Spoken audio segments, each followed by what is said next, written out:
The next step in the process is to actually create the design space, and we're going to do that from this original geometry.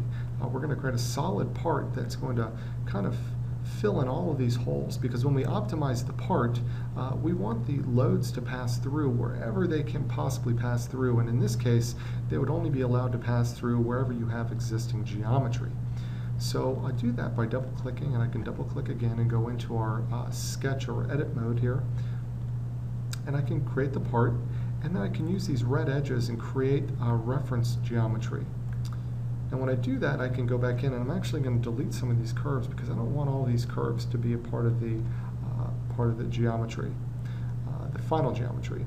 I can also go over here and I can select on these holes, and I'll show you another way to create a hole after the fact.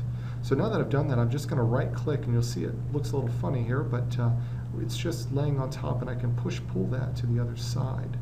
So now you can see I've created this part here, this kind of solid representation, and I can turn off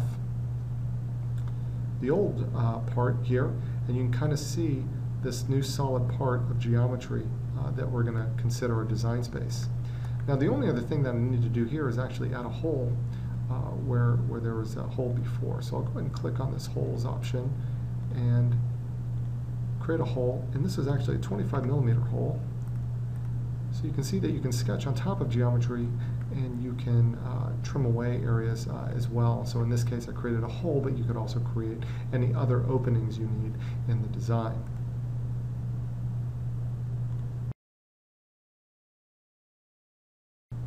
Okay, now that I've created the design space, what I want to do now is go ahead and create some non-designable regions. And what you want to apply your loads to these non-designable regions, because they will not be optimized away. So you use these a lot of times when you're creating bosses or lugs, where you're applying your loads to your design. So what I'm going to do here is actually sketch a new part just by creating a new part here. And I'm going to create just a little cylinder here and just place it in that area. Now what I can do, now we have kind of two parts sitting on top of each other, I can go ahead and perform a Boolean operation. So I can select on the original, select on the new part. You'll see a representative kind of a preview of it, and I can go ahead and say I want to keep that original space. So now I have two parts. So it's just another way to break your model up into the designable region and the non-designable region.